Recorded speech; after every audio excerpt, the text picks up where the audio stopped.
Hey everybody, Michael Batiste from the Elk Calling Academy. Welcome back to another episode of Wapiti Wednesday Q&A. Again, tonight we're going to go ahead and answer a couple of questions that we received.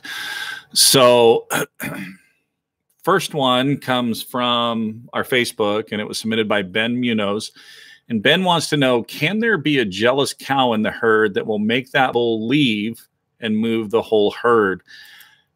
Absolutely. The cows are the ones that choose the bull as the one they want to breed with. And, they can be kind of selfish. So, that's one of those things that if you're only doing, excuse me, if you're only doing cow vocalizations, that is kind of a danger that you can get into, being that maybe you're too far away from the herd, you're doing the cow sounds, and those cows just don't want to share that bull with this new cow in the area that they're hearing. And absolutely, they can lead that bull right out the back door, and you will never even know what happened. So now that's not saying that cow calling only can't be effective, because it certainly can. It's just like any other calling or setup. You really have to get, close enough to that herd to where you eliminate that opportunity for them to slip out the back door and go away.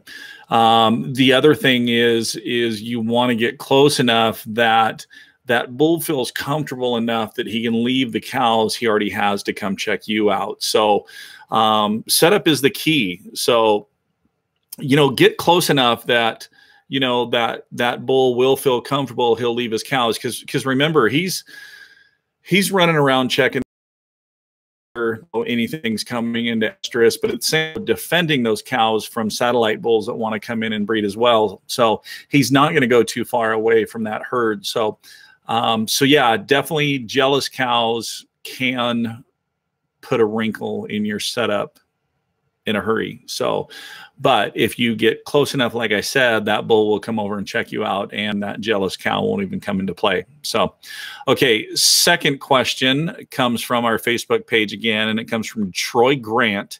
And it says, during pre-rut, what's the best way to approach a bull? So, first off, let's kind of talk about pre-rut. What's going on? This is early on in the season, mid to late August, very, very first part of September. So, these bulls are establishing their pecking order. They're establishing dominant. They're fighting with the bachelor groups. And so now they're establishing the pecking order, and they are roaming around looking for cows. They're gathering their harem. So pre-rut is a great time to call in herd bulls. So because you can play both options here.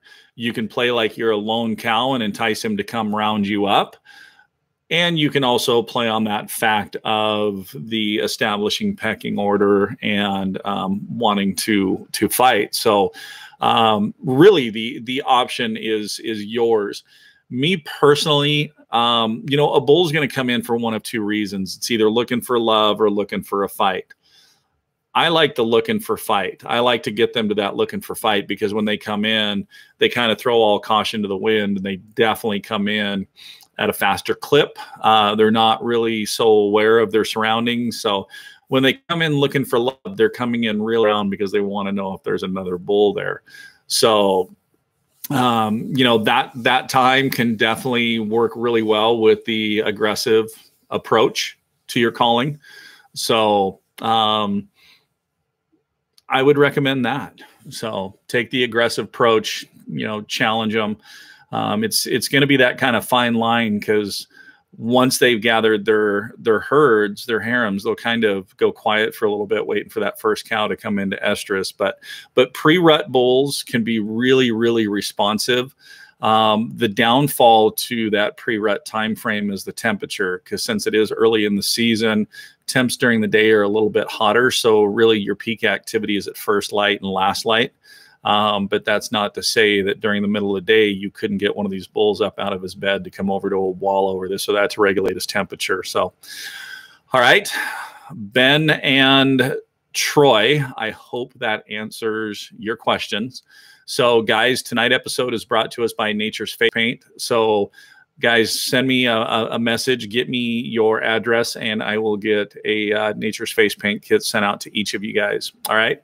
So, guys, thank you for tuning in tonight for another episode of Wapiti Wednesday. This Friday, the video we are uploading is a call review of the Signature Series and reads from Phelps game calls back on Friday. So, VC Performance, I'm not getting your notifications for going live.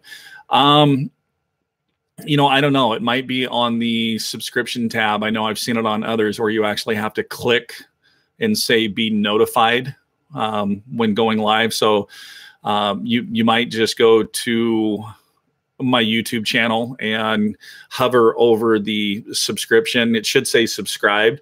Hover over that and see if it pops up to say click on this to be notified. So if that doesn't help, you might just do a quick search on Google or YouTube. It's clicked. Haha, darn YouTube. Okay, so that was it. Good. Okay. So, all right, guys, thanks for tuning in. As always, keep calling, keep practicing, but most importantly, have fun. And be sure you come back Friday to check out the call review of the Signature Series amp lineup from Phelps Game Calls. And then next week, we actually have the full review of the Rip It series from Made by Carlton, 208 custom calls, and we have a few more coming down the line. So, all right, guys, we'll see you next week on the next Wapiti Wednesday Q&A brought to you by Elk Calling Academy. Have a great night, guys.